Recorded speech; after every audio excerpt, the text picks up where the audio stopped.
하나님께 택함 받은 나그네들.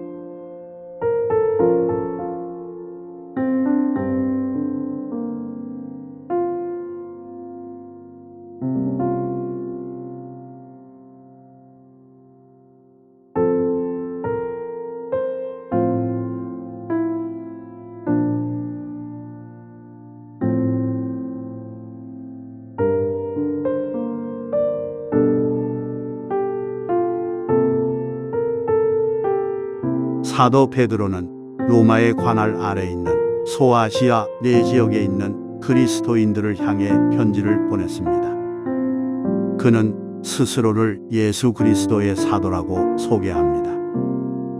신약 성경에서 예수 그리스도라는 수식어가 붙는 직분은 오직 사도뿐이었습니다.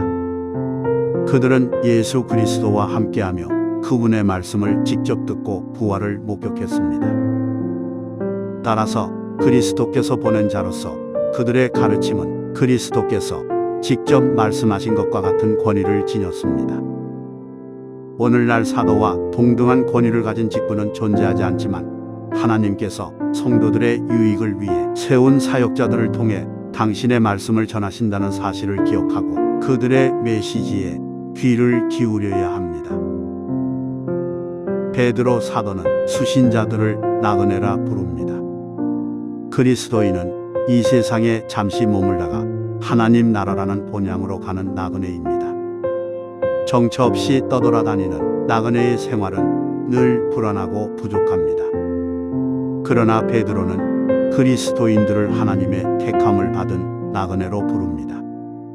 그들은 하나님 나라가 본향이며 하나님의 보호와 공급 아래 있음으로 기뻐하며 평안할 수 있습니다. 이 세상은 우리의 집이 아닙니다. 택함 받은 나그네는 육신의 정욕과 안목의 정욕과 이생의 자랑을 좇지 않습니다.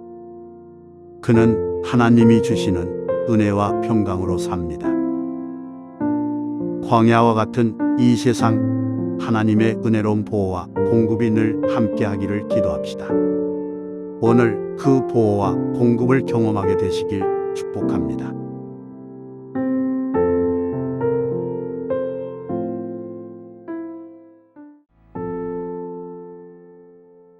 우리의 생각을 뛰어넘는 구원.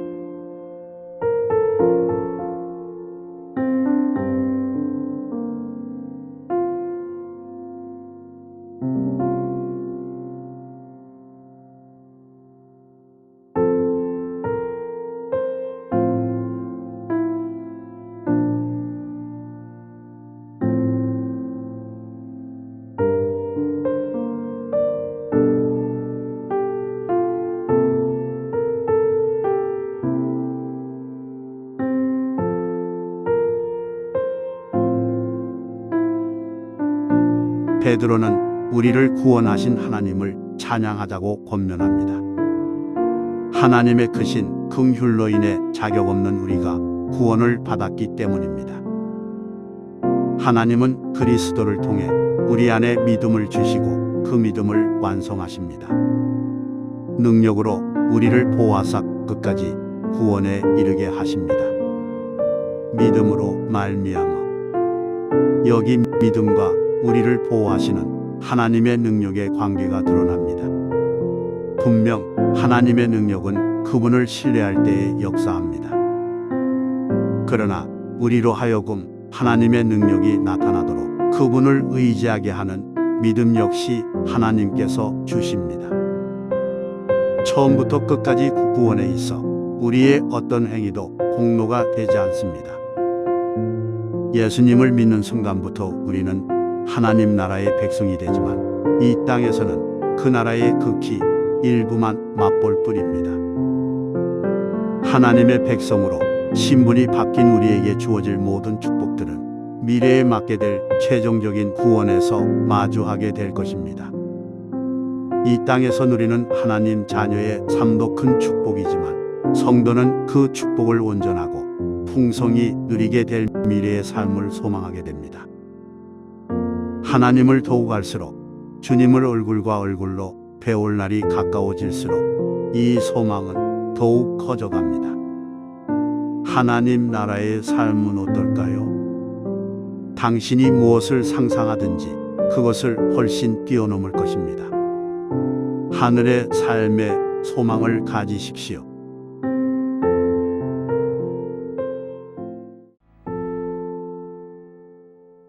금보다 귀한 믿음을 만드는 하나님의 시험.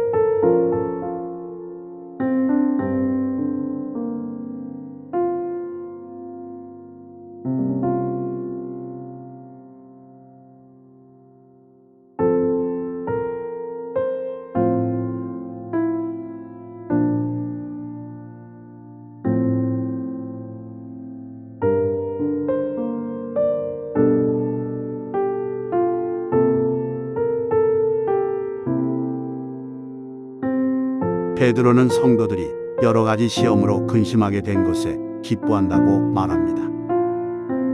분명 성도들은 이 땅의 시간이 지나고 주님을 만날 때 하나님 나라에서 더 좋은 것들을 누릴 것입니다. 그러나 이 땅에서 성도는 구원으로부터 멀어지게 하려는 원수의 핍박과 유혹에 휩싸여 있습니다. 그렇다고 두려워하거나 낙심하지는 마십시오. 하나님은 감당하지 못할 시험을 허락하지 않습니다. 고난을 통해 우리의 믿음을 더욱 정화시키고 단련시키시는 것이 하나님의 방법입니다. 따라서 하나님의 작정을 믿는 성도들에게 고난은 도리어 축복으로 다가옵니다. 그들은 고난을 바라보지 않고 고난이 지난 후 연단된 믿음을 바라봅니다. 그리고 그 믿음은 그리스도의 재림 때 성도들에게 칭찬과 영광과 존귀가 될 것입니다. 야고보 사도 역시 여러 가지 시험을 당할 때 온전히 기쁘게 여기라고 권면했습니다. 그것이 우리를 흠잡을 데 없이 완전하고 원만하게 만들기 때문입니다. 우리는 생각의 전환이 필요합니다. 시험을 시험으로 바라보지 마십시오. 하나님의 훈련 프로그램으로 받아들이며 그 후에 성숙하고 강해진 나의 믿음을 바라보십시오.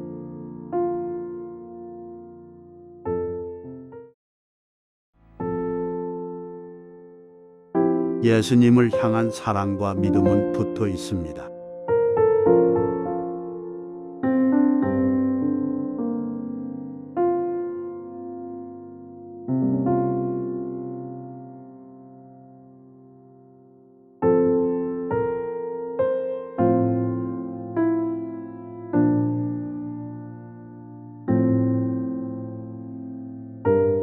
친한 친구의 재미있지만 순수함이 느껴지는 경험담입니다. 그는 기도 중에 어떻게 하면 하나님을 더 사랑할 수 있을까 생각하다가 하나님을 더 사랑할 수 있게 주님을 보게 해주세요라고 기도했다고 합니다. 그런데 그 기도를 한 후에 왠지 어느 구절을 찾아 읽고 싶은 마음이 들었답니다. 그 구절은 이렇게 쓰여 있었습니다. 내가 내 얼굴을 보지 못하리니 이는 나를 보고 살 자가 없을 것임이니라. 베드로전서의 수신자들은 예수님을 보지 못했습니다.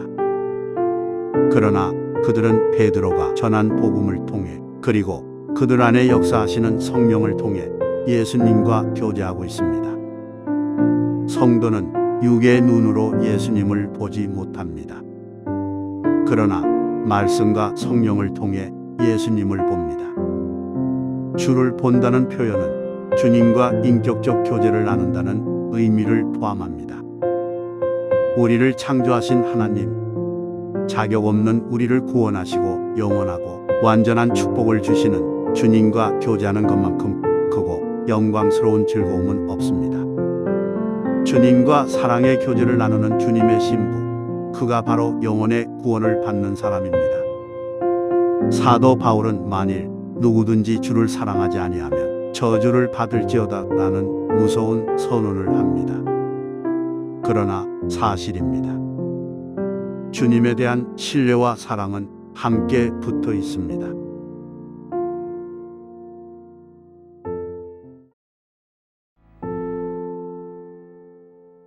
천사들조차 보기 원했던 구원의 비밀.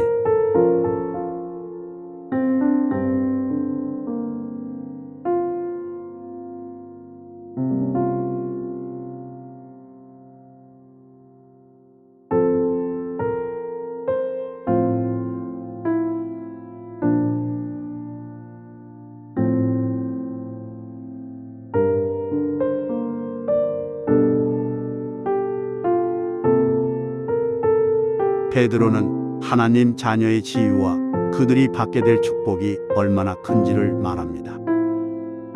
구약의 선지자들은 그들이 예언한 구원의 은혜가 어떠하며 어느 때에 성취될지 알기 위해 성경을 자세히 살폈습니다. 그들은 특별히 그리스도의 고난과 그 후에 그가 받을 영광에 대해서 예언했는데 그분이 누구시며 언제 이 일이 일어날지를 상고했습니다.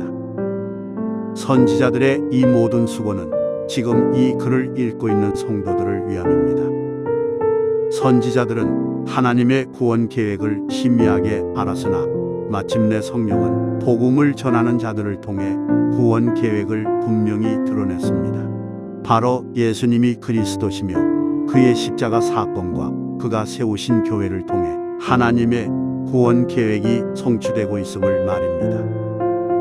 예수 그리스도를 통해 성도가 받을 최종적 구원과 점점 드러나는 하나님 나라의 영광은 천사들도 보기를 원합니다. 그렇다면 우리가 최종적으로 마주하게 될 구원의 기쁨과 하나님 나라의 영광은 얼마나 크겠습니까? 이 편지를 읽고 있는 성도들은 세상으로부터 핍박과 조롱을 받고 있습니다. 그러나 그리스도인이 얻은 구원과 장차 얻게 될 더 큰 영광은 끝까지 믿음을 견지하며 인내하는 힘이 되었습니다. 많은 성도들이 구원을 너무 가볍게 여겨 기쁨과 소망을 얻지 못하고 있습니다. 구원에 대한 무지는 썩어질 세상의 것들에서 기쁨과 소망을 찾게 만듭니다.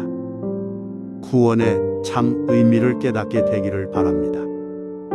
그리고 구원이 우리 인생의 가장 큰 기쁨이며 소망이 되기를 간구합시다.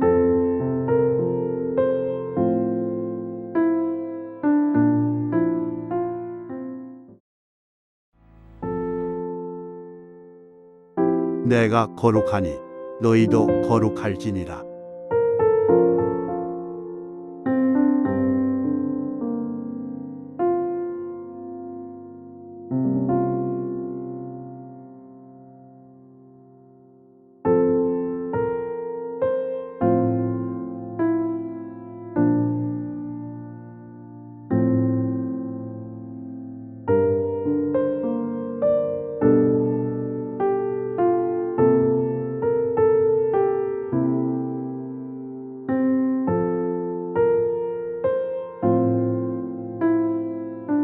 천사들조차 알기 원하는 신비로운 구원을 얻은 우리는 하나님의 자녀가 되었습니다. 우리를 만드신 창조주를 우리는 아버지라고 부릅니다. 구원은 우리의 신분만 바뀐 것을 말하지 않습니다. 구원을 받은 자를 가리켜 성경은 거듭난 자, 새 사람으로 옷 입은 자라고 말합니다. 구원은 신분뿐만 아니라 상태의 변화를 포함합니다. 하나님은 성령을 통해서 성화의 삶을 이루어 가십니다. 거듭남으로 영적인 눈을 뜬 자는 마음의 허리를 동입니다. 다시 말해 하나님의 뜻에 순종하고 또한 그는 근신합니다. 영적인 레이더를 켜고 성령의 감동에 민감하게 반응하며 영적 원수들의 동태를 예민하게 분별하려 합니다. 그러나 이 땅에 사는 한 우리의 죄성은 끊임없이 하나님을 알지 못한 때에 따르던 사욕으로 끌고 가려 합니다. 자식이 부모를 닮듯 우리가 아버지라 부르시는 하나님은 거룩하시기 때문에 자녀인 우리 역시 거룩해야 합니다. 따라서 이 땅에서의 삶은 거룩을 지키기 위한 끊임없는 영적 전쟁 중이라 할 수 있습니다. 하나님의 구원을 받은 성도의 삶은 안도의 한숨을 내쉬며 그 자리에 주저앉아 여기가 좋습니다 하며 정체하는 삶이 아닙니다. 그는 그리스도께서 나타나실 때 우리에게 가져다 줄 구원의 은혜를 바라보며 더욱 힘있게 앞으로 달려가는 사람입니다. 당신의 삶은 어떠합니까?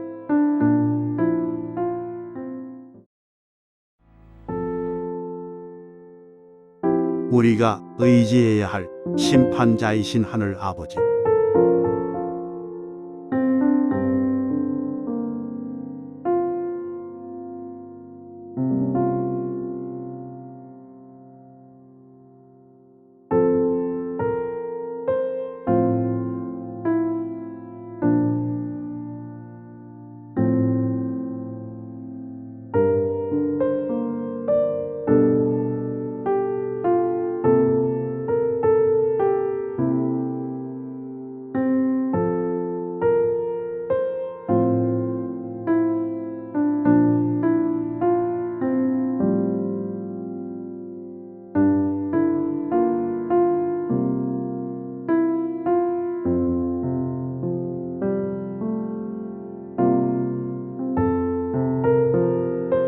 크신 자비하심으로 우리를 구원하신 하늘의 아버지는 또한 공의로운 심판자이십니다.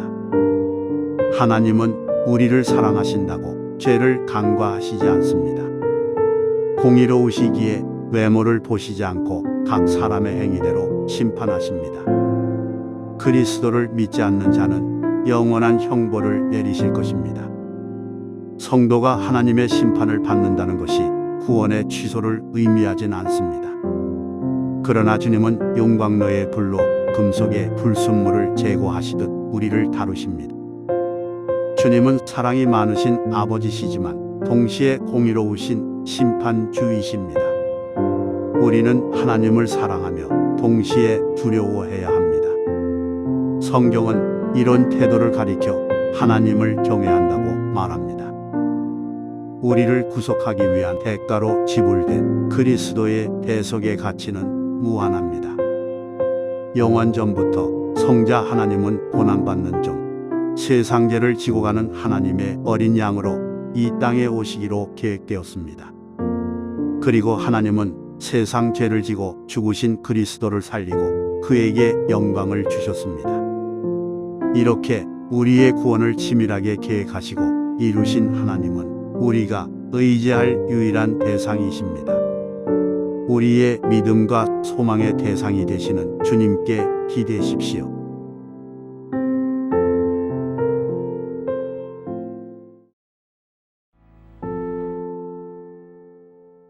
뜨겁게 형제를 사랑하십시오.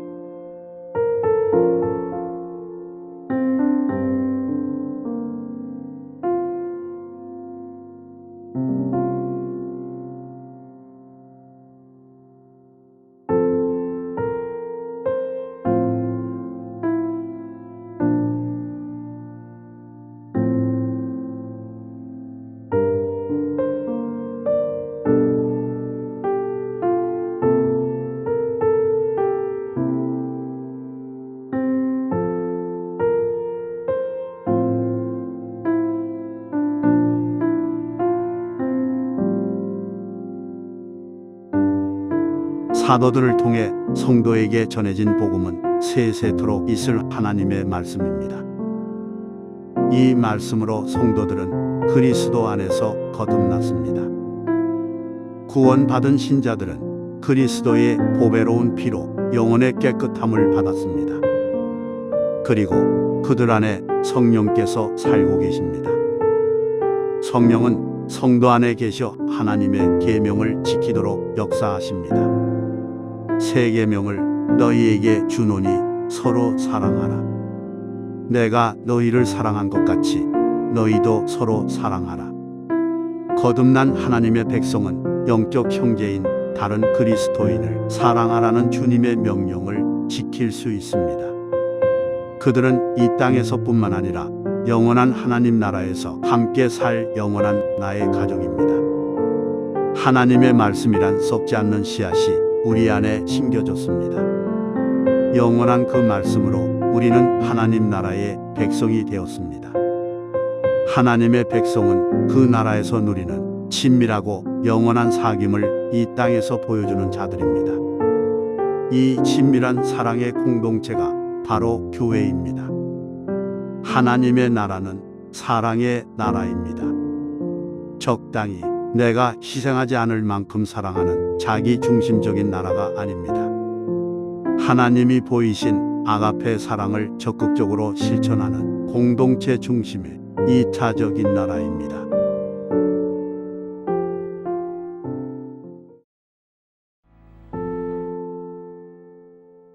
순전하고 신령한 젖을 사모하십시오.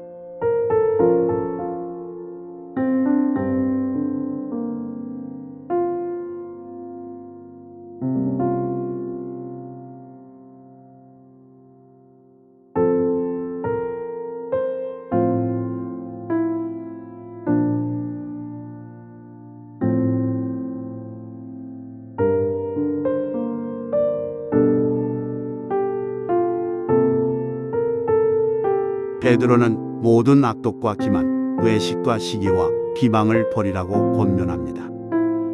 이것이 형제 사랑을 방해하는 장애물들이기 때문입니다. 온전한 사랑에 이르는 길은 영적 성숙에 이르는 길과 동일합니다. 영적 성숙을 이루기 위해서는 악한 행실을 버리는 동시에 신령한 젖을 먹고 자라야 합니다. 순전하고 신령한 젖은 바로 하나님의 말씀을 가리킵니다. 하나님의 말씀에서 믿음이 자라나기 때문입니다. 베드로전서의 수신자들은 예수님을 보지 못하지만 그들이 받은 복음으로 인해 예수를 사랑하게 되었습니다. 이렇게 말씀은 보이지 않는 하나님과 살아있는 교제를 일으킵니다. 주님은 선하십니다. 선하신 주님의 성품이 그의 말씀에 고스란히 반영되어 있습니다. 우리를 향한 하나님의 뜻, 인도하시는 방법과 과정 모두가 선합니다. 또한 하나님의 말씀은 우리에게 복을 약속하고 있습니다. 성도는 순전하고 신령한 젖인 하나님의 말씀을 사모해야 합니다. 말씀이신 선하신 하나님이 우리의 삶을 아름답게 변화시키기 때문입니다. 수동적으로 말씀을 받아들이지 마십시오. 적극적으로 주의 말씀을 취하십시오.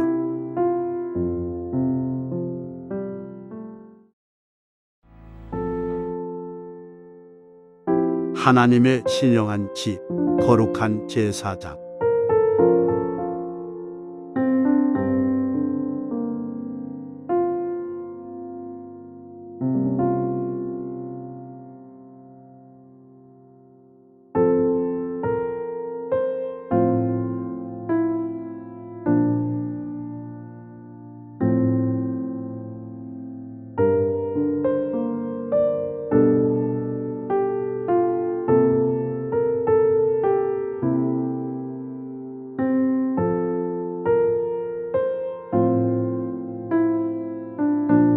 구약시대 하나님을 예배하는 장소였던 예루살렘 성전은 예수님께서 오심으로 그 기능을 다하였습니다. 성도들은 이제 그리스도 안에서 하나님을 만나며 언제 어디서나 참된 예배를 드릴 수 있습니다.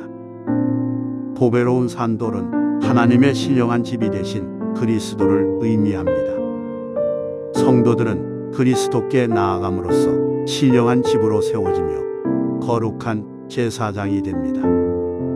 지속적인 예배와 기도를 통해 그리스도께 나아갈 때 교회는 더욱 굳건하며 성숙한 예배 공동체로 성장합니다. 언제 어디서든 교회가 주님을 예배할 때 주님은 그곳에 임재하셔 기쁘게 받으십니다. 산돌이신 예수님은 사람들에게 버림을 받았습니다. 그러나 버려진 그 돌은 하나님을 기쁘시게 하며 만족시켰습니다. 그리스도를 통해 하나님의 신령한 집을 이루는 돌들이 된 성도들 또한 사람들에게 거절과 핍박을 받을 것입니다. 그러나 마지막 때 우리는 부끄러움을 당하지 않을 것입니다.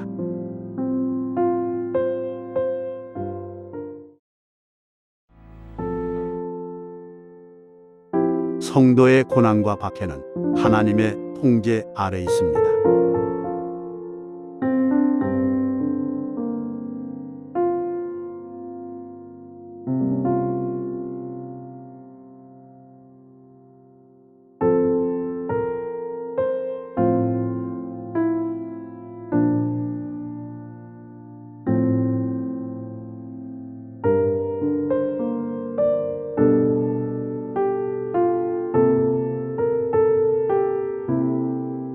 예수님은 사람들에게 버림받은 돌이었지만 하나님은 그를 모퉁이의 머릿돌로 세우셨습니다.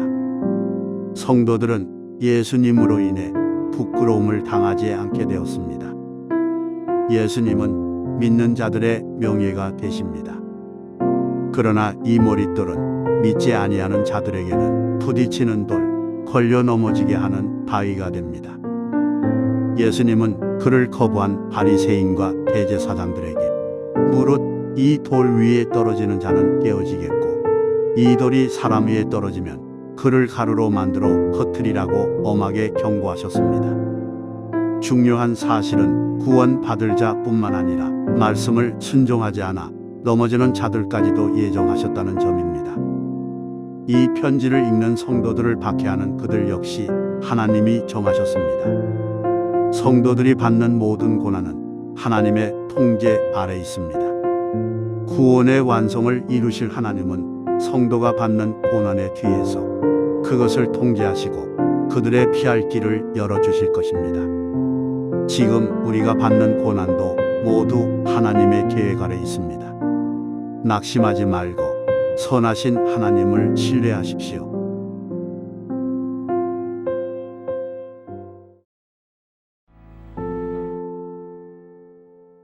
왕 같은 제사장, 거룩한 나라가 된 성도들.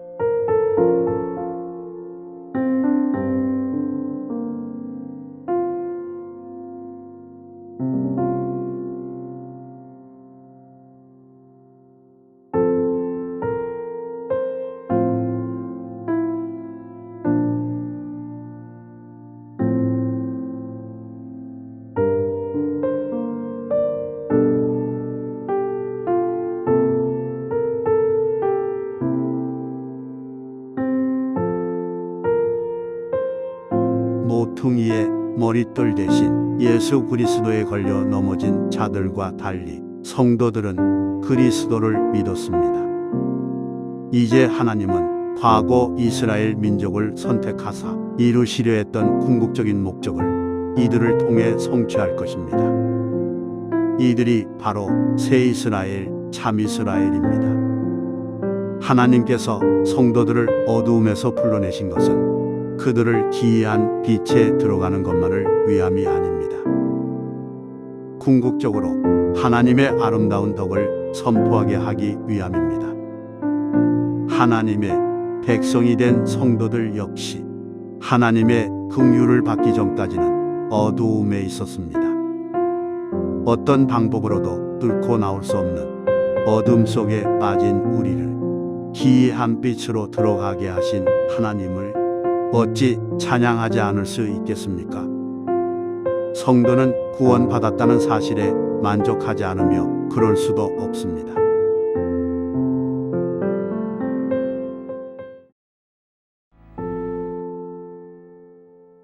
육체의 정욕, 제어할 수 있습니다.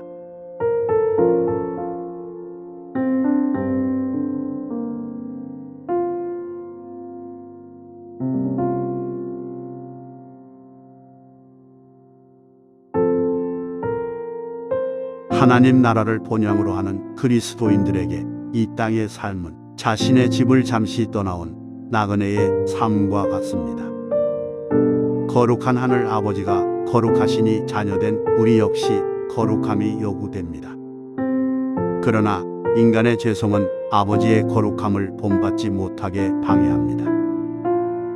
성도의 마음속에서 죄성은 끊임없이 하나님의 말씀에 순종하려는 거듭난 영혼과 싸우고 있습니다. 하나님은 육체의 정욕을 제어하라고 말씀하십니다. 우리는 정욕을 제어할 수 없다고 생각합니다. 물론 사탄의 노예로 사는 불신자들에겐 육체의 정욕은 제어가 불가능합니다. 그러나 영원히 거듭난 성도는 제어할 수 있습니다. 제어할 수 있기 때문에 하나님께서 명령하신 것입니다. 비결은 바로 거듭난 성도 안에 거하시는 성령의 능력을 통해서입니다. 한 유명한 하나님의 사람은 이렇게 말했습니다. 죄는 선택의 문제입니다. 아담과 하와는 불가항력적으로 선악과를 선택하지 않았습니다. 그들은 얼마든지 거절하고 하나님의 명령을 선택할 수 있었습니다. 우리도 마찬가지입니다. 더 이상 연약하다 말하며 죄 짓는 것을 합리화시키지 마십시오. 정욕은 의식적으로 제어할 수 있음을 기억하십시오. 날마다 성령을 의지하고 선을 선택하십시오.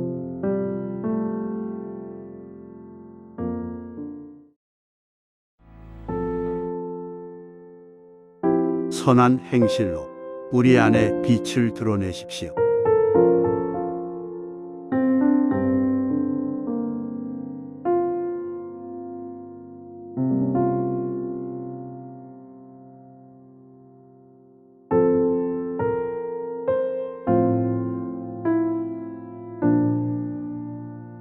성도는 육체의 정욕을 제어하는 데 그치지 않고 한 발짝 더 나아가야 합니다. 적극적으로 그리고 지속적으로 선을 행해야 합니다. 당시 핍박자들은 그리스도인 괴롭히기를 좋아해 그들을 핍박한 게 아닙니다. 그리스도인들이 과거에 함께 섬기던 우상을 버리고 황제 숭배하기를 거부하는 등 전통을 무시하고 파괴한 자들로 비춰졌기 때문입니다. 베드로는 비방자들로부터 악행을 한다는 오해를 받지만 적극적이고 지속적으로 선행하기를 권면합니다. 이는 예수님의 가르침과 일치합니다. 그들로 너희 착한 행실을 보고 하늘에 계신 너희 아버지께 영광을 돌리게 하라. 예수님은 선을 행하는 것이 우리의 빛을 사람에게 비추는 것이라 말씀하십니다. 어둠에 있는 자들을 어떻게 기이한 빛으로 인도할 수 있을까요?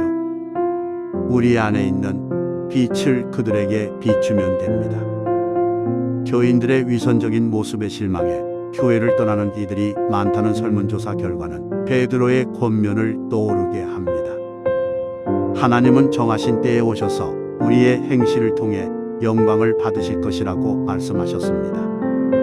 우리의 선행이 불신자의 구원으로 이루어질지 혹은 그들의 심판으로 이루어질지는 모릅니다. 확실한 것은 우리의 선행이 하나님께 반드시 인정받는다는 사실입니다.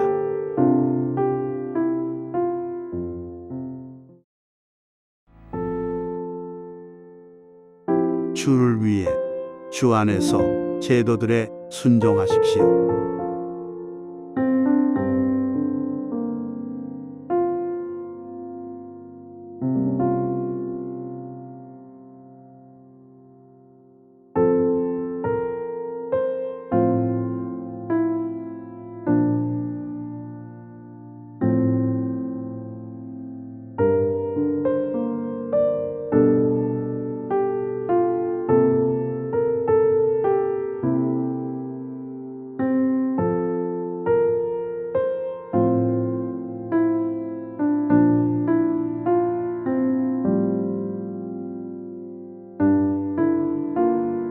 그리스도인들은 주님을 위해 인간의 모든 제도들을 순종해야 합니다.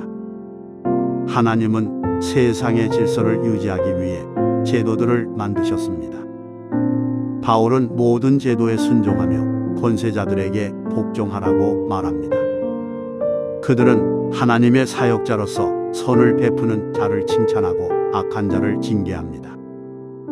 베드로의 권면도 이와 같습니다. 인간의 제도들에 순종하는 그리스도인은 비방자들의 비난과 공격에서 보호받습니다. 그리스도인들의 선행에는 제도의 순종도 포함됩니다. 그러나 인간의 제도와 권세자들이 하나님의 뜻에 대적한다면 어떠할까요? 여기에는 분별과 지혜가 필요합니다. 하나님은 어떤 면에서는 징계의 채찍으로 폭군을 세우실 수도 있습니다. 그러나 그리스도인은 제도를 순종하되 주 안에서 순종해야 합니다. 그리스도인에겐 순종의 우선순위가 있습니다. 베드로는 말합니다. 무사람을 공경하며 형제를 사랑하며 하나님을 두려워하며 왕을 존대하라. 왕이라 하더라도 그는 존대의 대상일 뿐 우리가 두려워할 유일한 대상은 하나님이십니다. 그리스도인에게 최우선 순위는 하나님께 순종입니다. 또한 다른 성도들을 사랑함은 무사람들을 공경하고 존대하는 일보다 우선되어야 합니다. 그리스도인은 제도를 순종하되 하나님을 섬기며 다른 성도들을 사랑하는 일을 우선에 두어야 합니다.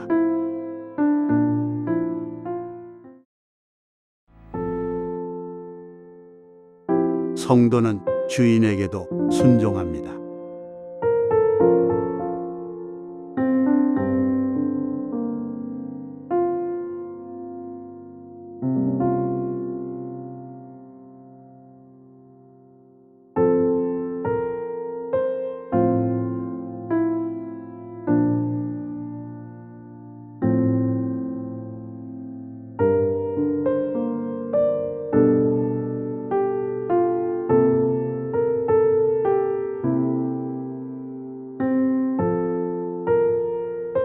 하나님은 인간의 모든 제도뿐만 아니라 주종 관계에서도 순종을 명령하십니다. 베드로가 말하는 주인과 종의 관계는 오늘날 고용주와 근로자, 상관과 부하직원 관계에 가깝습니다. 성도는 주인에 대해 두려움과 순종하는 마음을 가져야 합니다. 이 두려움은 처벌이나 해를 당할 것에 대한 두려움이 아닙니다. 서로의 관계를 잘 유지하기 위해 자신의 마음가짐이나 행동을 주의하게 하는 마음입니다. 명심하십시오. 관용적인 주인뿐만 아니라 까다로운 주인이라도 우리의 마음과 순종은 동일해야 합니다. 까다로운 고용주에게 부당함을 당할 수 있지만 성도는 인내해야 합니다. 어떻게 인내해야 할까요? 하나님을 생각함으로 인내해야 합니다. 내가 처한 상황이 하나님의 손 아래 있고 마침내 그분이 모든 고난을 해결하실 것임을 믿으며 인내하는 것, 이것이 하나님이 원하시는 성도의 인내입니다. 하나님이 허락하신 고난과 잘못으로 인한 징계를 구분하지 못하는 이들이 있습니다. 공의로우신 하나님은 죄에 대해 지적하시고 징계하십니다. 징계를 받았다고 칭찬받지 않습니다. 죄에 대한 징계는 당연하며 반드시 따라옵니다.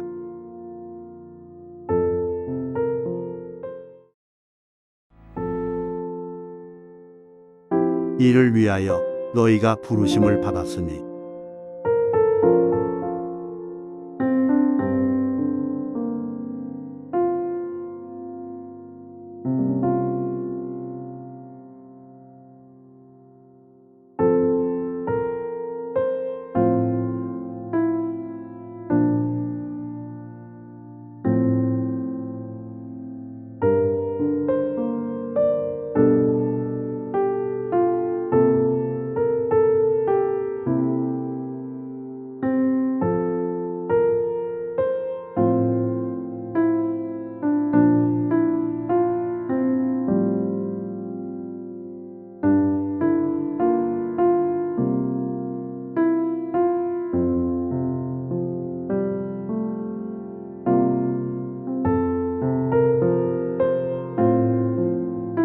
때때로 우리는 잘 알려진 신실한 하나님의 사람들이 엽처럼 절망적인 가닥 없는 고난을 받는 이야기들을 듣습니다. 그들을 보는 우리도 믿지 않는 세상 사람들도 그들은 주저앉아 다시 일어나지 못할 거라 생각합니다. 그러나 그들은 누군가를 원망하지도 비관하지도 않습니다. 오히려 고난 속에서 하나님을 찬양하고 그분을 신뢰합니다. 그들의 모습 속에서 우리와 세상은 하나님의 영광을 마주하게 됩니다. 이를 위하여 너희가 부르심을 받았으니, 베드로가 말하는 부르심의 목적은 앞서 말한 부당하게 고난을 받아도 하나님을 생각함으로 선행을 하며 슬픔을 참는 삶을 말합니다. 부당함 속에서 하나님을 생각하며 인내고 고난을 통과하는 삶의 본이 되시는 분은 바로 예수님이십니다. 모든 부당한 수치와 고통 그리고 죽음까지 그는 온전히 하나님께서 요구하신 바를 순종하셨습니다. 고난 가운데 인내하는 성도의 삶은 예수님의 온전한 순종의 모습을 좇아 하나님을 영광스럽게 합니다. 예수님의 온전한 순종이 이루어낸 결과는 무엇입니까? 죄의 저주 아래 완전히 망가졌던 인류가 회복을 얻게 되었습니다.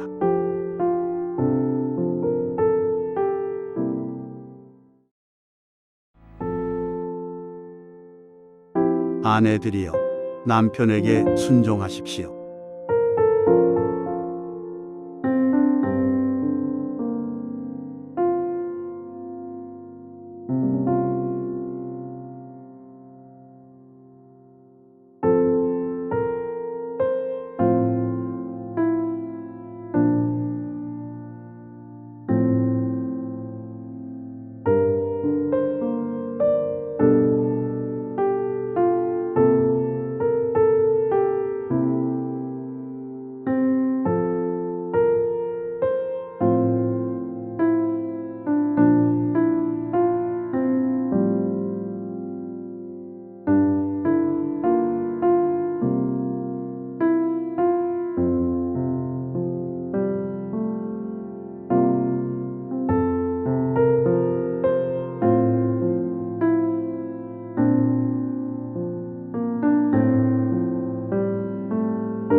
성도는 주님을 위해 인간의 모든 제도에 순종하고 하나님이 허락하신 주인에게 순종합니다.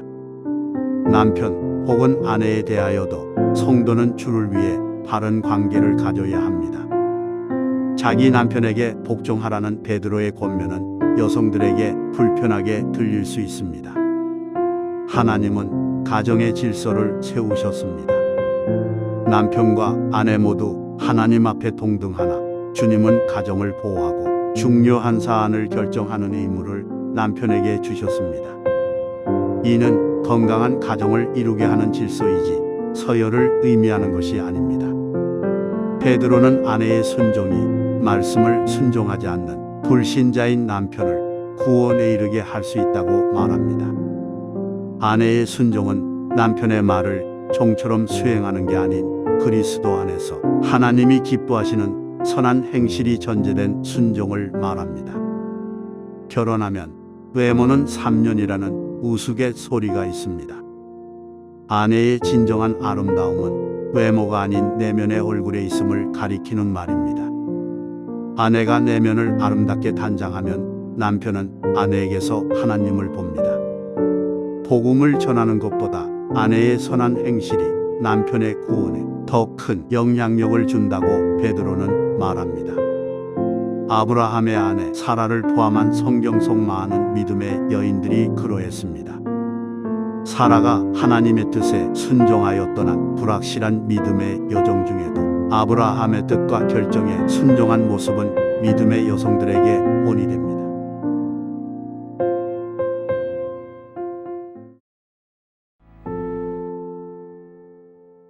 남편들이여, 아내를 귀히 여기십시오.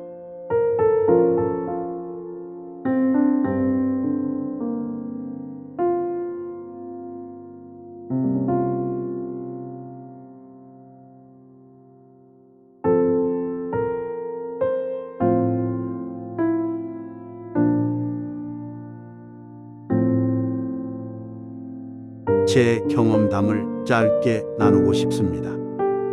아내와 다투고 난 다음 날 새벽 예배 시간 기도하는 제 마음은 꽉 막힌 듯 답답했습니다. 무엇 때문일까 고심하며 기도하는데 마음의 상처를 받아 눈물을 흘리는 아내의 모습이 떠올랐습니다. 하나님께 회개 기도를 했지만 하나님은 그 이상을 원하셨고 저는 그것이 무엇인지 알 수 있었습니다. 예배를 마치고 돌아와 아내 앞에 무릎을 꿇고 용서를 구했습니다. 아내가 용서하자 그제서야 제 마음의 답답함이 사라졌습니다. 그와 함께 이 말씀이 떠올랐습니다. 이는 너희 기도가 막히지 아니하게 하려 함이라. 베드로는 남편들에게 지식을 따라 아내와 동거하라고 말합니다. 이 지식은 부부를 향한 하나님의 목적, 아내의 성격, 신체적, 영적인 상태나 강점과 약점, 욕구 등 결혼 관계를 잘 이어가는데 도움이 되는 지식들을 말합니다. 하나님은 사람을 남자와 여자로 창조하셨습니다. 남자와 여자는 서로 하나가 될 때 자신의 연약함을 보완함으로써 완전으로 나아갑니다. 특별히 여자는 신체적으로 연약하며 감정적으로 예민합니다. 여자의 연약함을 남편이 배려하고 도울 때 결혼 생활은 더욱 풍요로워집니다. 아내 역시 생명의 은혜를 함께 이어받을 하나님의 자녀입니다. 남편은 하나님의 자녀인 아내를 귀하게 여겨야 합니다. 남편이 아내를 합당하게 대하지 않으면 하나님과의 소통이 단절됩니다.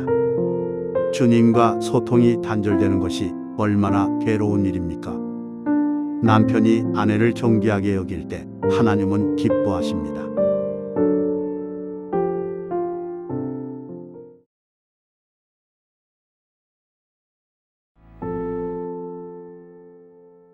성령이 하나 되게 하신 것을 힘써 지키십시오.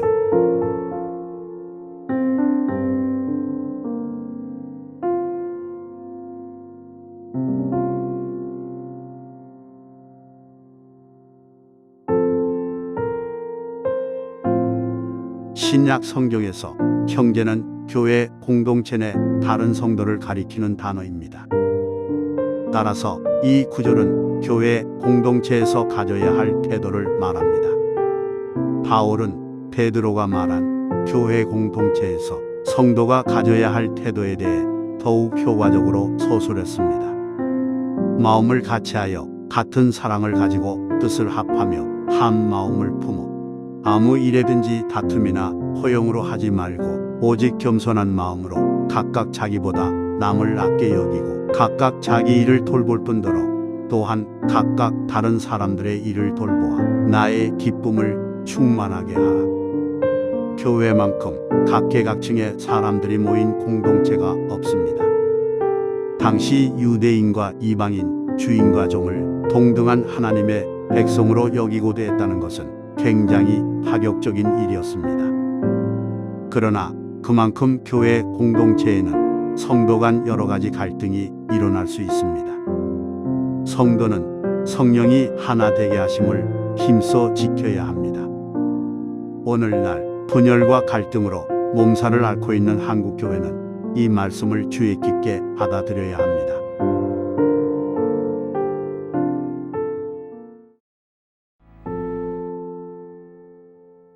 의롭게 살면 복을 받습니다.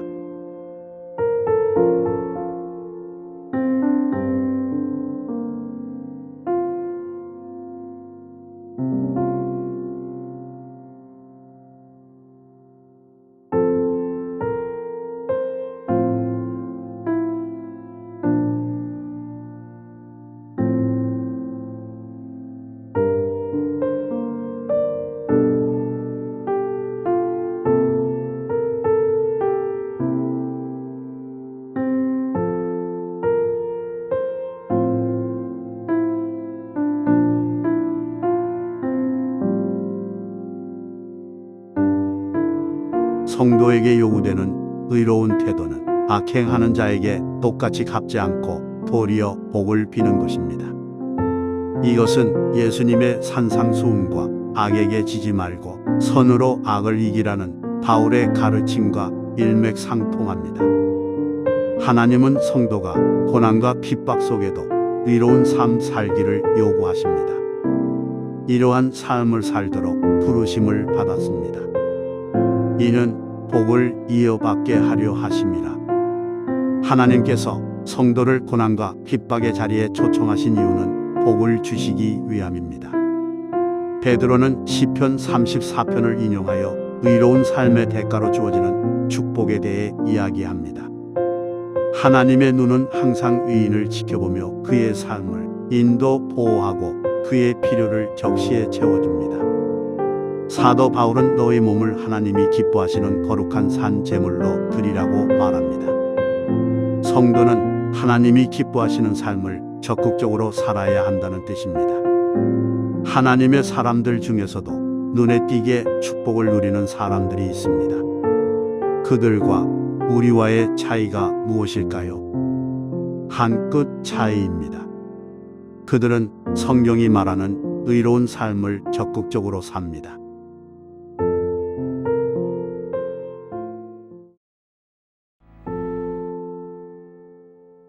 의롭게 사는 자에겐 고난이 따라옵니다.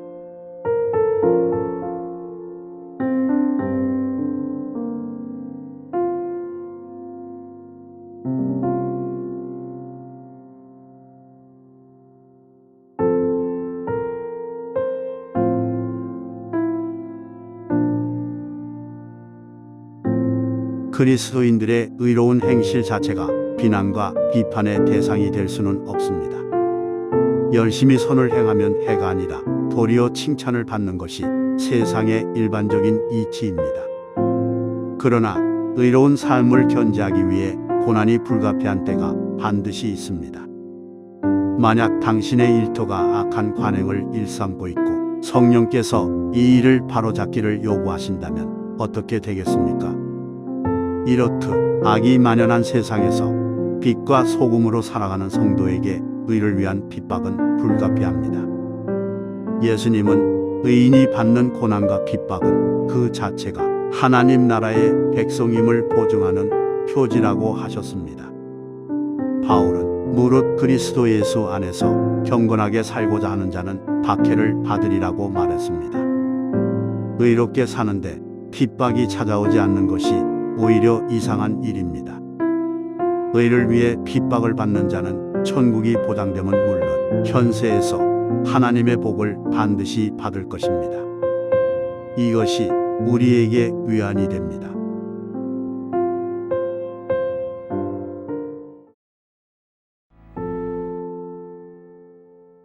의로움 때문에 고난받는 삶의 신비.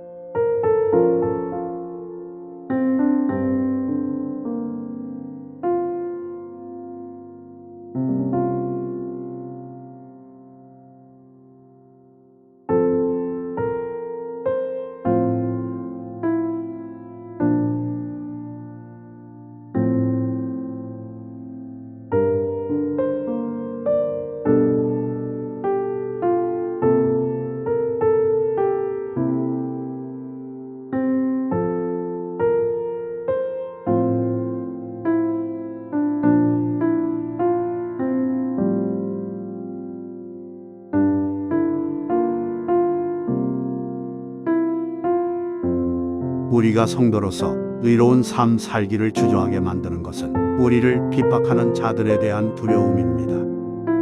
예수님은 말씀하셨습니다. 몸은 죽여도 영혼은 능히 죽이지 못하는 자들을 두려워하지 말고, 그들을 두려워하지 않는 방법은 진정으로 두려워할 자에게 시선을 돌리는 것입니다. 너희 마음에 그리스도를 주로 삼아. 그리스도는 하늘과 땅의 모든 권세를 가지신 주님이십니다. 몸과 영혼을 능히 지옥에 멸하실 수 있는 이를 바라보면 거룩한 삶의 원동력이 생기며 핍박자에 대한 두려움은 사라집니다. 고난 속에서도 의로운 삶 살기를 포기하지 않는 성도를 보며 세상 사람들은 의문을 가질 수밖에 없습니다. 무엇 때문에 고난을 감수하며 경건한 삶을 사는가? 의로운 자가 받는 고난의 유익은 복음을 거부하는 자들이 도리어 복음의 비밀을 듣기 위해 찾아와 그 이유를 묻게 한다는 것입니다. 따라서 우리는 언제나 이 질문에 대답할 준비가 되어야 합니다. 다메섹에서 예수 그리스도를 만난 후 그리스도인을 바라보는 바울의 마음은 어떠했을까요? 선과 진리의 편에 서 있는 이들을 비방한 자신의 행동에 부끄러웠을 것입니다. 우리가 선한 양심을 가져 거룩한 삶을 유지해야 하는 이유가 여기 있습니다. 하나님은 우리의 삶을 통해 우리를 비방한 그들을 부끄럽게 합니다. 의로움 때문에 받는 고난의 유익은 그것이 복음 전파로 이어지는 강력한 힘을 가지고 있기 때문입니다. 또한 그렇게 복음을 전파하도록 하나님이 정하셨기 때문입니다.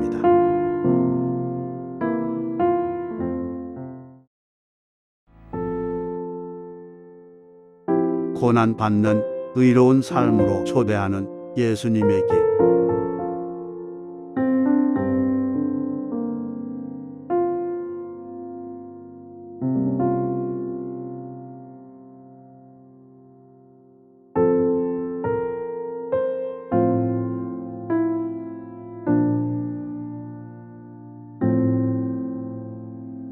고난받는 의로운 삶은 불신자를 하나님께 나아가게 하는 강력한 힘을 지니고 있습니다. 우리를 고난받는 의로운 삶으로 이끄는 강한 동의는 그리스도의 십자가 길입니다. 이는 우리를 하나님 앞으로 인도하려 하심이라. 물론 그리스도께서 받으신 고난과 죽음은 성도가 받는 그 어떤 고난과도 비교할 수 없습니다. 그러나 죄인들을 하나님께 이끄는 그리스도의 고난받은 삶은 불신자를 하나님께 나오게 하는 고난받는 의로운 삶을 살도록 보존합니다. 그리스도의 11 제자들을 시작으로 수많은 하나님의 백성이 고난받는 의로운 삶의 길을 따랐습니다. 어떤 이는 순교의 피를 흘렸습니다. 죽음을 통해 승리를 이루시는 그리스도의 방식을 따라 복음은 놀랍게 전파되었습니다. 다른 길은 없습니다. 그리스도께서 보이신 고난받는 의인의 삶을 살 때 우리는 세상이 하나님께 돌아오는 위대한 사건을 보게 될 것입니다.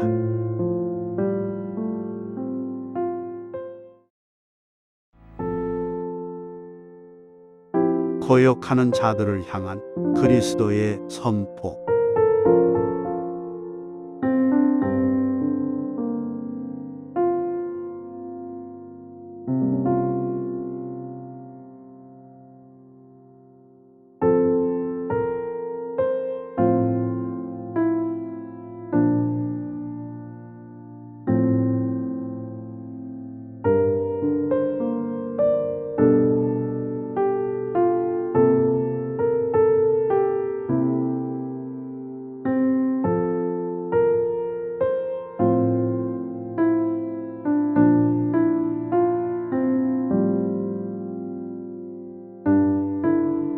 그리스도는 영으로 가서 옥에 있는 영들에게 선포하셨습니다.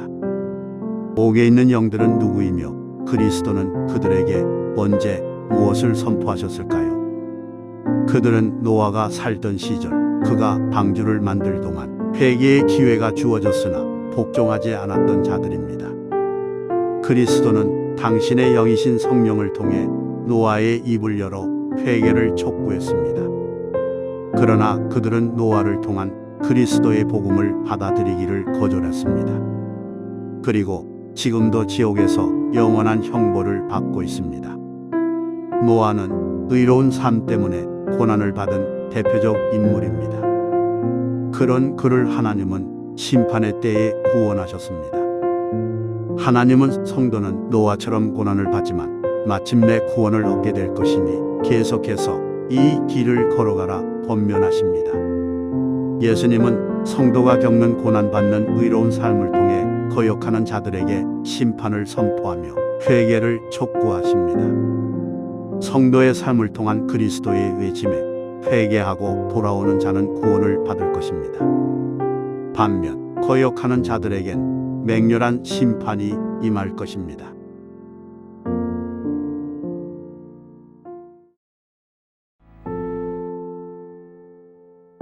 고난받는 의로운 삶의 결국은 구원입니다.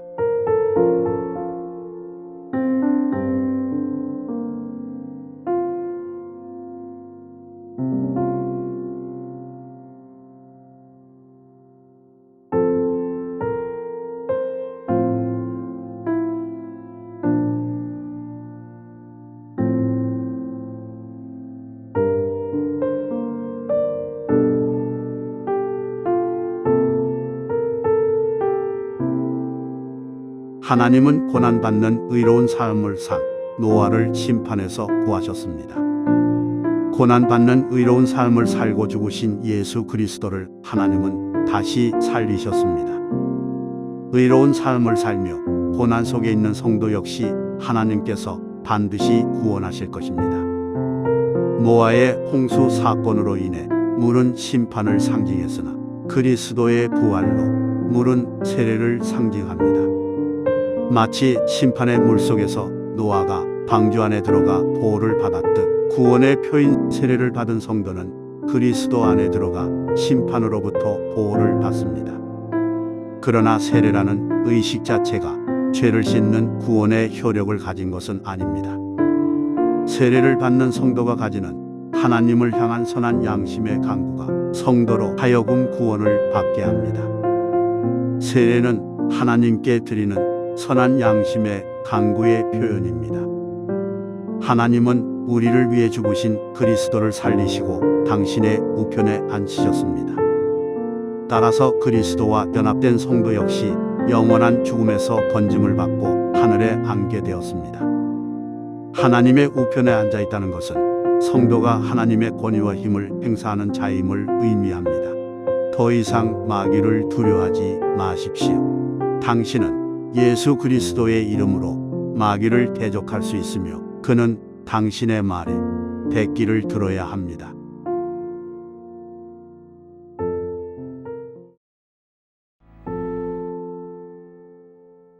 좁은 길을 걷는 사람들.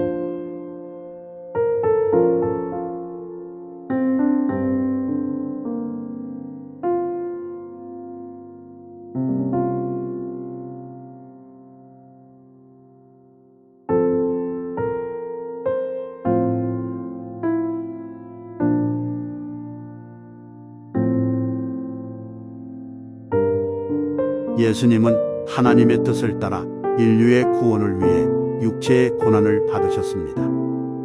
육체의 고난을 받으신 예수님의 마음은 선을 행함으로 인해 고난받는 삶을 감수하는 마음입니다.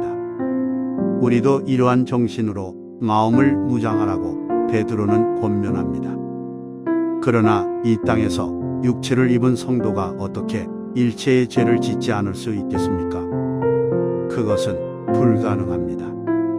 베드로의 말은 고난을 감수하며 의로운 삶을 살아가는 성도는 비록 고난을 받는 한이 있어도 죄와 타협하지 않고 하나님께 순종하겠다는 결단을 내렸음을 의미합니다. 그가 죄와 타협하는 삶으로부터 선을 그었다는 것은 더 이상 육체의 소욕에 끌려다니지 않고 성령의 인도를 따라 남은 때를 살기 위한 결심이기도 합니다. 여러분은 얼마든지 고난을 피하는 길을 선택할 수 있습니다. 그런데도 고난받는 길을 선택한 이유가 무엇입니까? 고난받는 의로운 삶의 길이 바로 구원으로 향하는 좁은 길이기 때문입니다. 반대로 고난을 회피하는 길은 죄와 타협하는 것뿐임을 알기 때문입니다.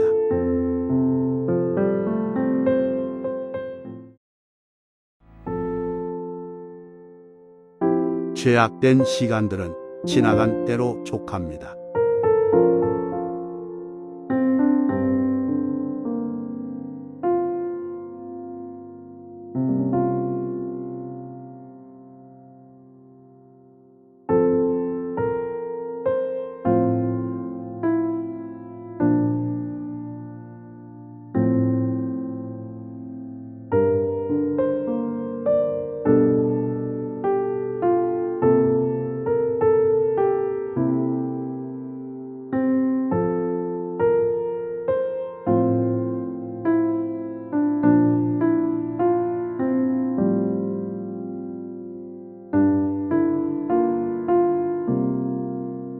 간혹 이런 질문을 하는 사람들이 있습니다. 일평생 죄짓고 방탕하게 살다가 죽기 전에 회개한 사람도 구원을 받을 수 있습니까? 이 질문의 답은 구원받을 수 있다입니다. 그런데 이 답을 듣고 실망하는 사람들이 있습니다. 그렇다면 나도 좀 더 세상을 즐기고 올걸. 이런 생각을 하는 사람들에게 베드로 사도가 말합니다. 이방인의 뜻을 따라 행한 것은 지나간 때로 족하도다. 훗날 하나님 나라에서 우리의 지난 날들을 회상한다면 죄를 지었던 옛 사람의 시간들이 너무도 아깝게 느껴질 것입니다. 내가 조금 더 일찍 예수님을 믿었더라면 하나님의 뜻을 순종하는 삶에 주시는 하나님의 은혜와 복이 얼마나 큽니까? 그것을 안다면 죄 짓는 시간이 얼마나 우리에게 낭비인지 깨닫게 될 것입니다. 지나간 때로 족합니다. 더 이상 죄악된 옛 생활로 돌아가지 맙시다. 전에는 어두움에 있었으나 빛으로 옮겨온 성도들은 더 이상 옛 사람 때의 동료들과 방탕에 어울리지 않습니다. 방탕에 어울리지 않는 성도의 삶으로 인해 그들의 양심이 질림을 받고 정죄감을 느낍니다. 그 결과 그들은 방탕에 어울리지 않는 성도를 비방합니다. 그러나 모든 인생들은 훗날 심판주 하나님 앞에 서게 될 것입니다. 그 앞에서는 어떤 것도 숨길 수도 핑계댈 수도 없습니다. 이 사실을 안다면 그들은 방탕한 삶을 선택하지 않았을 것입니다. 이 땅에서의 모든 행위들을 심판주 앞에 고할 날이 반드시 갑자기 올 것입니다. 방탕했던 때는 지나간 때로 족합니다. 남은 육체의 시간을 순종으로 채우십시오.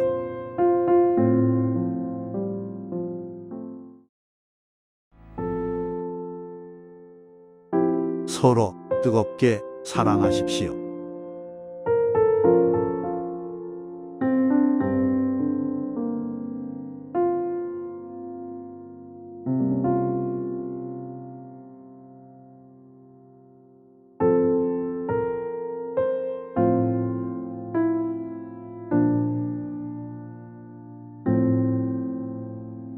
하나님이 말씀하시기를 말세에 내가 내 영을 모든 육체에 부어주리니. 베드로는 오순절 성령 강림 사건이 요엘의 예언이 성취된 것이라 선언합니다. 이 사건을 기점으로 지금까지 신약의 성도들은 말세를 살고 있습니다. 만물의 마지막이 가까이 왔습니다. 베드로는 성도가 바른 기도를 하도록 정신을 차리고 근신하라고 권면합니다. 무엇이 바른 기도입니까? 하나님의 뜻이 이루어지기를 구하는 것이 바른 기도입니다. 이를 위해서는 개인의 사건들과 역사 속에서 일어나는 모든 사건이 말씀과 성령 안에서 해석되어야 합니다. 우리는 하나님의 시선으로 세상을 바라볼 수 있는 은혜가 필요합니다. 사랑이 허다한 죄를 덮는다는 말은 사랑이 죄를 모른 척하거나 간과함을 말하는 것이 아닙니다. 하나님의 말씀은 불의를 기뻐하지 않고 진리와 함께 기뻐하는 것이 사랑이라고 말하기 때문입니다. 죄는 용서받을 때 사라집니다. 하나님은 당신의 무조건적인 사랑과 크신 자비로 우리를 용서하셨습니다. 그리고 하나님의 사랑은 우리 안에 부어졌습니다. 죄의 용서를 받았기 때문에, 그리고 하나님의 사랑이 우리 안에 있기 때문에 성도는 다른 성도의 잘못을 용서할 수 있습니다. 교회는 사랑의 공동체이며 따라서 용서의 공동체입니다. 예수님은 말세에 사랑이 식어질 것이라 했으며 바울은 사람들이 자기를 사랑할 것이라고 말했습니다. 죄인을 용서하고 끌어안아주는 것은 세상 어디에도 없습니다. 하나님의 사랑이 부어진 사랑의 공동체인 교회뿐입니다. 죄인은 죄를 용서받는 자리를 찾아 헤맵니다. 그러므로 말세의 교회는 더욱 뜨겁게 서로 사랑해야 합니다. 성도 간의 사랑과 용서가 오직 그리스도만이 나를 사랑하고 용서하시는 구원자이심을 보여주기 때문입니다. 성도 간의 사랑은 서로 대접함과 은사를 행함으로 표현됩니다. 우리는 서로를 대접할 때에도 지혜가 필요합니다. 의도와 다르게 원망이 생길 수 있기 때문입니다. 성경이 말하는 기준에 따라 대접의 우선순위와 방법 등을 고려할 때 우리는 원망 없이 사랑을 표현할 수 있습니다.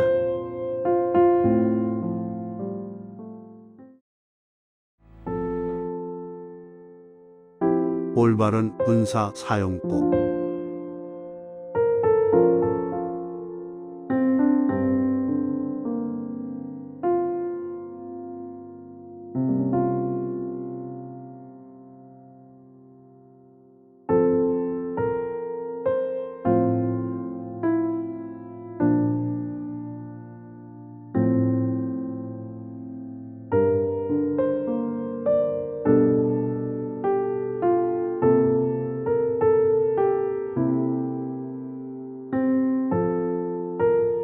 은사는 사람들과 교회 공동체를 섬기도록 하나님이 주신 선물입니다.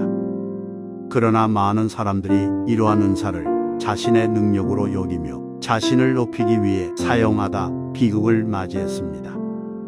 너희가 거저 받았으니 거저 주라는 예수님의 말씀처럼 은사를 받은 자들은 청지기의 마음으로 봉사해야 합니다. 이와 반대로 자신이 받은 은사가 무엇인지 알려 하지도 않고 은사를 묵혀두며 봉사를 기피하는 사람들이 있습니다. 이 역시 잘못된 생각입니다. 성도는 은사를 적극적으로 개발하고 사용해야 합니다. 말과 관련된 은사를 사용할 경우 그는 하나님의 말씀을 전하는 자처럼 말해야 합니다. 그러나 구약의 선지자들처럼 하나님 말씀을 대언하라는 의미는 아닙니다. 하나님의 말씀을 전하는 진지함을 가지고 말하며 자신이 전한 말에 하나님의 말씀이 가진 목적과 유익이 실려 전해지기를 믿고 기대하라는 말입니다.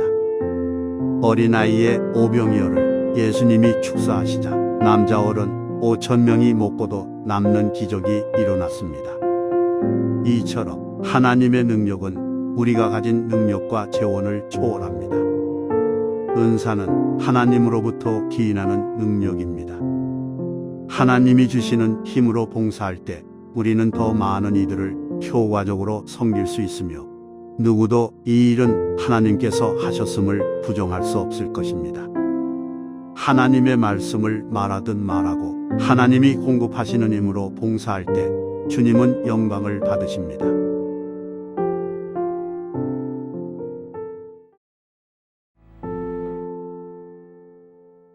필요한 고난, 불필요한 고난.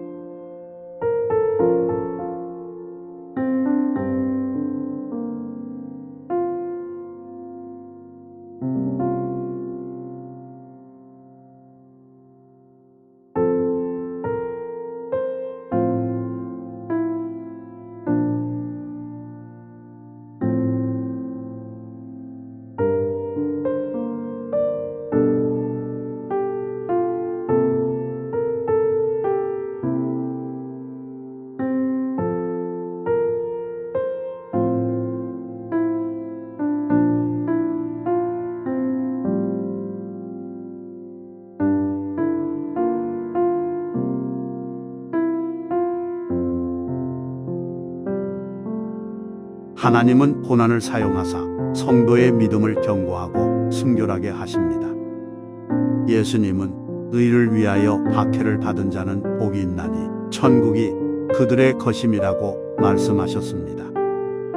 바울은 무릇 그리스도 예수 안에서 경건하게 살고자 하는 자는 박해를 받으리라고 말했습니다. 연단을 위한 불시험은 그리스도인들의 필수 과목입니다. 예수님을 믿는다는 이유만으로 찾아오는 고난은 당신이 진짜 성도임을 증명합니다. 의를 위해 고난당하는 성도 안에 성령이 함께 하십니다. 비록 핍박을 당하지만 성도는 내주 하시는 성령의 위로와 격려를 받습니다. 스데반 집사는 복음을 전하는 중 하나님의 영광과 그 우편에 서신 예수님을 보았습니다. 이렇게 성령은 그리스도의 고난에 참여하는 자들에게 하늘의 영광과 기쁨을 맛보게 합니다. 그리고 영광의 주님이 다시 오실 때 우리는 더 큰 기쁨을 맛보게 될 것입니다. 그리스도의 고난에 참여하고 있음에 기뻐하십시오. 그러나 모든 고난이 우리를 연단시키는 불시험이 아닙니다. 악을 행하면 고난은 찾아옵니다. 그것은 죄의 결과, 하나님의 징계입니다. 모든 고난이 다 같은 고난이 아닙니다. 연단시키는 불시험, 그리스도의 고난에 즐거움으로 참여하십시오. 동시에 불필요한 고난을 받지 않도록 매 순간 자신의 행실을 살피십시오.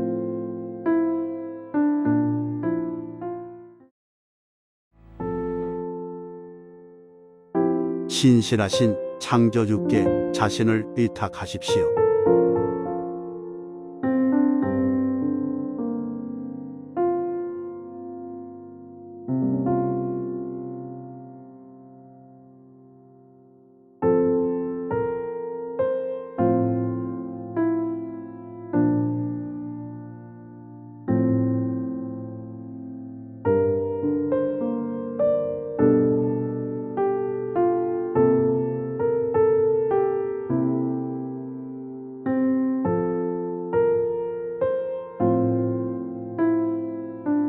그리스도를 믿음으로 구원을 얻는다는 사실에 자신의 구원을 당연하게 그러나 가볍게 여기는 사람들이 있습니다. 그런 사람들은 하나님이 주시는 연단의 불의 강렬함, 심지어는 그 불의 존재조차도 모릅니다. 하나님의 심판은 먼저 하나님의 집에서 시작될 것입니다. 세상을 심판하기 전 먼저 하나님의 자녀들을 정결하게 하실 것입니다. 하나님의 집에 있던 불순한 것들, 가짜들은 분리되고 제거될 것입니다. 성도는 그들 위에 임하신 성령의 은혜로 거룩하게 하는 맹렬한 불 앞에 설 수 있고 통과할 수 있습니다. 성도를 연단시키는 하나님의 불이 얼마나 강렬한지 베드로는 의인이 겨우 구원을 받을 것이라고 말합니다. 그렇다면 믿지 아니하는 자들, 죄인들의 최후는 얼마나 고통스러울까요? 소멸하는 하나님의 불을 아는 성도는 구원의 감사와 동시에 영원한 형벌의 무서움을 인지합니다.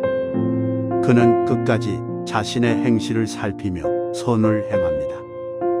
예수님의 제자들은 이리 가운데로 보냄을 받은 양과 같습니다. 원수로부터 보호받는 유일한 길, 고난을 통과할 수 있는 길은 창조주께 우리 자신을 맡기는 것입니다. 우리를 부르신 하나님은 이 모든 것을 통과하고 마침내 구원에 이르도록 신실하게 이끄실 것입니다.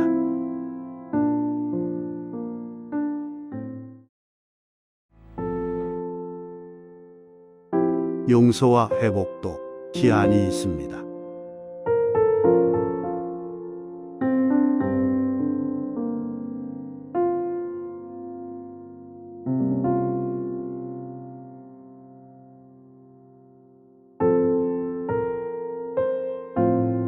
장로들을 향한 권면의 말을 전하기에 앞서 베드로는 자신을 그리스도의 고난의 증인으로 표현합니다. 그는 그리스도의 고난을 목격했습니다. 그러나 절대로 주님을 부인하지 않겠다는 호기로움이 무색하게 그는 탁 울기 전 3번 예수님을 부인했습니다. 그는 죄책감을 가지고 어부의 일상으로 돌아갔습니다. 베드로가 스스로를 그리스도의 고난의 증인이라 불렀을 때 그의 마음 한편에는 부끄러움과 죄책감이 느껴졌을지 모릅니다. 그러나 예수님은 베드로를 찾아가 그를 회복시키고 당신의 양들을 치라는 사명을 맡기셨습니다. 만일 우리가 우리 죄를 자백하면 그는 미쁘시고 의로우사 우리 죄를 사하시며 우리를 모든 불의에서 깨끗하게 하실 것이요 어떠한 죄를 지었어도 하나님 앞에 나오면 주님은 용서하십니다. 그러나 하나님의 한없는 용서와 회복도 그 끝이 있습니다. 하나님의 최후 심판이 시작될 때는 뉘우치고 돌아와도 소용이 없습니다. 심판의 불은 가장 먼저 하나님의 집에 임할 것입니다. 회개하지 아니하는 자들은 맹렬한 진노의 심판을 받을 것입니다. 그러므로 우리가 마주하는 매 순간이 주님이 주신 은혜의 때이며 구원의 날입니다. 우리는 다시금 구원에 대해 생각해 보게 됩니다. 예수를 믿는 사람도 지옥에 갈 수 있습니까? 하나님은 믿음의 창시자이며 완성자이십니다. 그는 구원하신 성도를 보호하고 이끄십니다. 그러나 그 여정은 반드시 거룩으로 이끄는 연단의 불을 통과시킵니다. 회개와 결단, 거룩을 지키기 위한 투쟁이 없는 성도의 삶은 존재할 수 없습니다.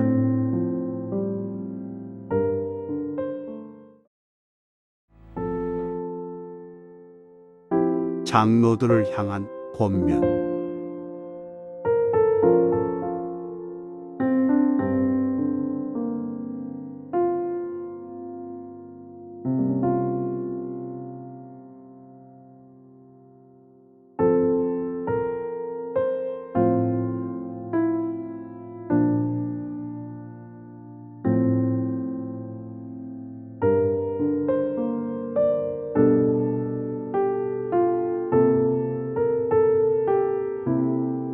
하나님의 심판은 하나님의 집에서부터 그리고 교회의 지도자들부터 시작될 것입니다. 하나님은 교회의 지도자들을 세워 그들을 통해 성도들의 양육을 맡기셨습니다. 양들이 건강하지 못하다면 양의 주인은 먼저 목자를 책망할 것입니다. 베드로는 교회의 지도자들에게 자원하는 마음으로 목양하고 합당하지 않은 이득을 취하려 자신의 직분을 이용하지 말라고 권면합니다. 사역자는 정당한 사례를 받아야 함이 마땅합니다. 그러나 사역은 돈을 벌기 위한 수단이 아닙니다. 사역을 돈벌이로 생각한다면 그는 목자가 아닌 사꾼입니다. 사역을 위해 주신 은사와 영적 권위는 아이러니하게도 탐욕스럽고 교만하며 강압적이고 성도들을 통제하는 지도자로 변질시킬 위험을 안고 있습니다. 들은 이러한 위험을 늘 조심해야 합니다. 자원하는 마음과 함께 지도자에게 필요한 자세는 자신의 삶으로 양들을 가르치는 것입니다. 성도는 자신이 지향해야 할 그리스도인의 모범을 그의 영적 지도자로부터 찾습니다. 그들의 모범이 되는 건 역시 하나님께서 지도자에게 주신 임무 중 하나입니다. 교회의 지도자들 역시 연약함에 휩싸인 인간입니다. 양무리의 본이 되며 그들을 양육시킨다는 것은 고되며 무거운 책임감을 안겨줍니다. 그러나 그만큼 하나님께서 그들에게 주실 보상은 특별할 것입니다. 목자장이신 그리스도께서 다시 오실 때 그들은 시들지 않는 영광의 관을 얻을 것입니다.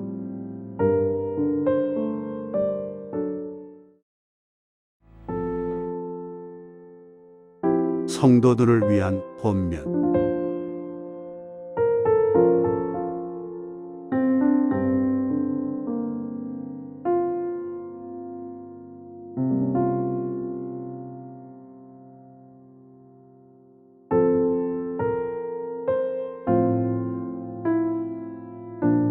베드로가 권면하는 성도의 자세는 지도자에 대한 순종입니다. 너희를 인도하는 자들에게 순종하고 복종하라. 그들로 하여금 즐거움으로 이것을 하게 하고 근심으로 하게 하지 말라. 그렇지 않으면 너희에게 유익이 없느니라. 히브리서 저자는 지도자에게 순종하지 않으면 결국 유익을 얻지 못할 것이라 말합니다. 베드로의 권면은 성도들 전반을 향한 것이지만 그는 이 권면의 대상을 젊은 자들로 특정합니다. 자기 주장이 강하며 권위에 대한 반발 의식이 젊은이의 특징이지만 성도는 하나님에 대한 불순종과 교만을 분명히 분별할 줄 알아야 합니다. 성도 간 관계에 있어 베드로는 겸손의 중요성을 강조합니다. 겸손은 그리스도의 성품이므로 그와 연합한 성도가 겸손해야 함은 당연합니다. 그들은 자기보다 남을 낮게 여깁니다. 반대로 교만은 사탄이 가진 속성으로 스스로를 남보다 낮게 여김은 물론 하나님보다 자신을 더 신뢰하고 자기 영광을 추구합니다. 하나님의 계속적인 은혜는 자기를 낮추고 하나님을 의지하는 겸손한 자들에게만 주어질 것입니다.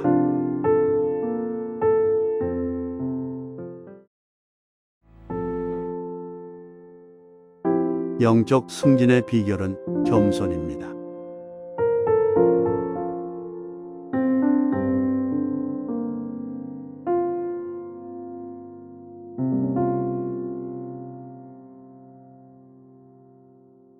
예수님은 이렇게 말씀하셨습니다.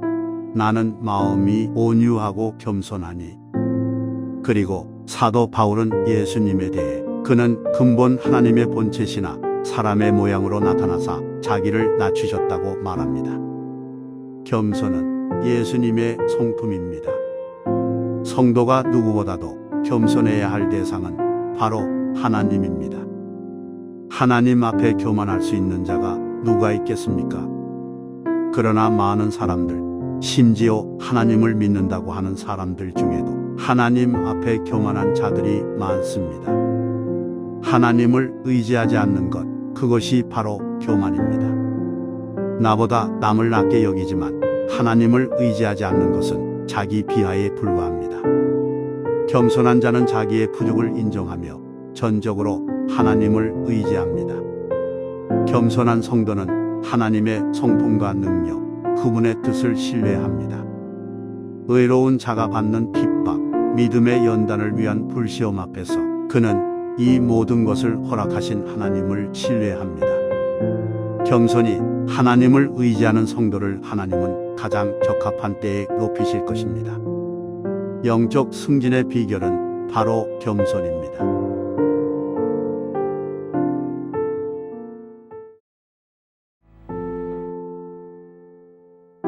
염려하지 마십시오.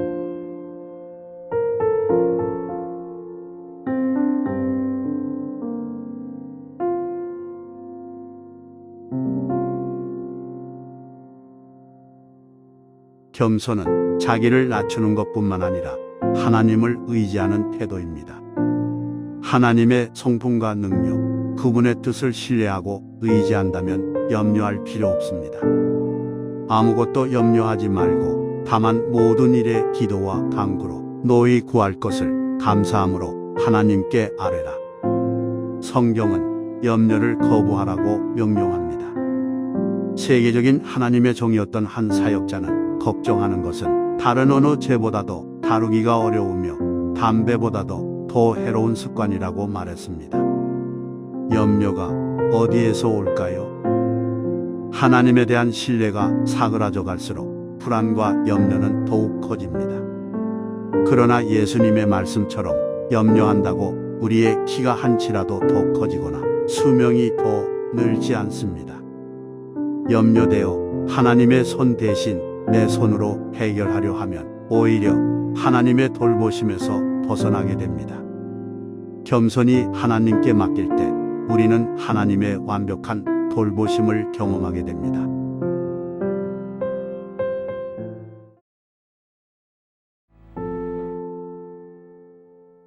마귀를 대적하십시오.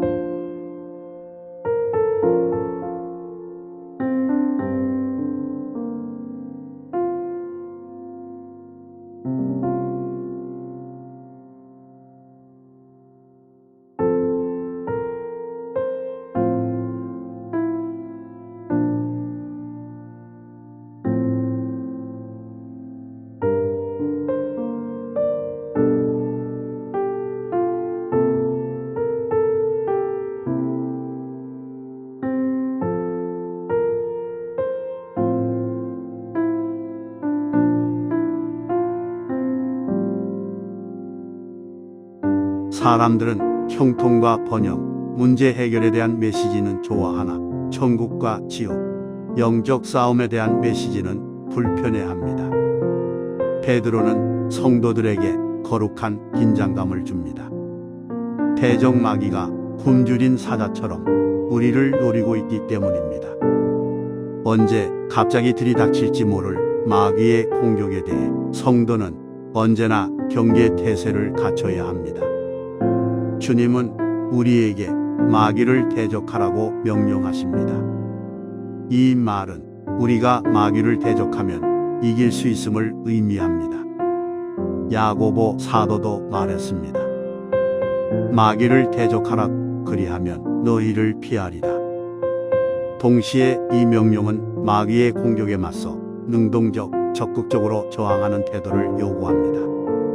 하나님의 전신갑주로 무장하며 기도와 찬양, 약속의 말씀의 선포 등 성경이 말하는 승리의 전략을 적극적으로 사용해야 합니다. 베드로는 마귀의 공격을 고난과 연결짓고 있습니다. 성도가 경험하는 여러 고난 중에는 마귀로부터 기인하는 것들도 있습니다. 그러나 그것조차도 하나님의 허락하심 아래 일어납니다. 하나님은 고난을 통해 우리를 온전하고 굳세게 하실 것입니다. 믿음 위에 굳게 서서 마귀를 대적하십시오.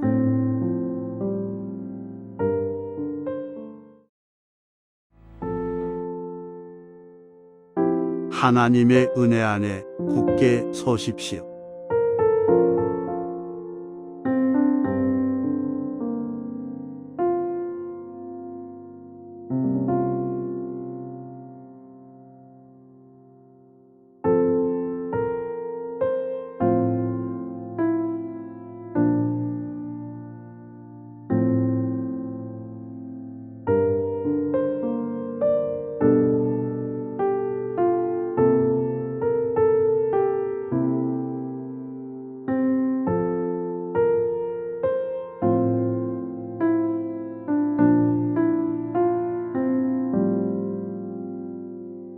베드로는 마지막 인사로 하나님의 참된 은혜 안에 굳게 서라고 권면합니다. 구원과 축복, 능력, 환난과 핍박으로부터 보호와 위로하심, 죄 용서와 회복 등 성도는 하나님이 주시는 은혜로 이 땅을 살아갑니다.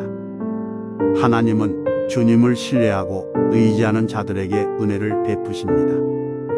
은혜 안에 굳게 서라는 베드로의 권면은 날마다 주님을 신뢰하고 의지하는 삶에 대한 요청입니다.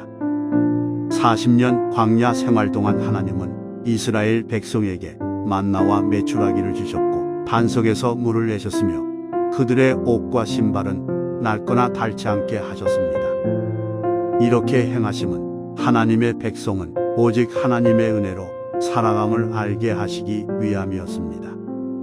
그리스도로 말미암아 하나님의 백성이 된 새로운 이스라엘인 우리 역시 하나님의 은혜로 이 땅을 살아가야 합니다. 자신의 지혜와 능력으로 살아가려는 순간 우리는 결핍과 불안에 휩싸이게 됩니다. 교회는 성령 안에서 하나 된 사랑의 공동체입니다. 성도 간의 사랑의 교제는 영원한 하늘나라의 가족이라는 정체성을 재확인시켜주며 교회를 더욱 견고하게 합니다. 사랑이 식어버린 말세를 살아가는 교회는 그 어느 때보다 뜨거운 형제 사랑을 보여주어야 합니다.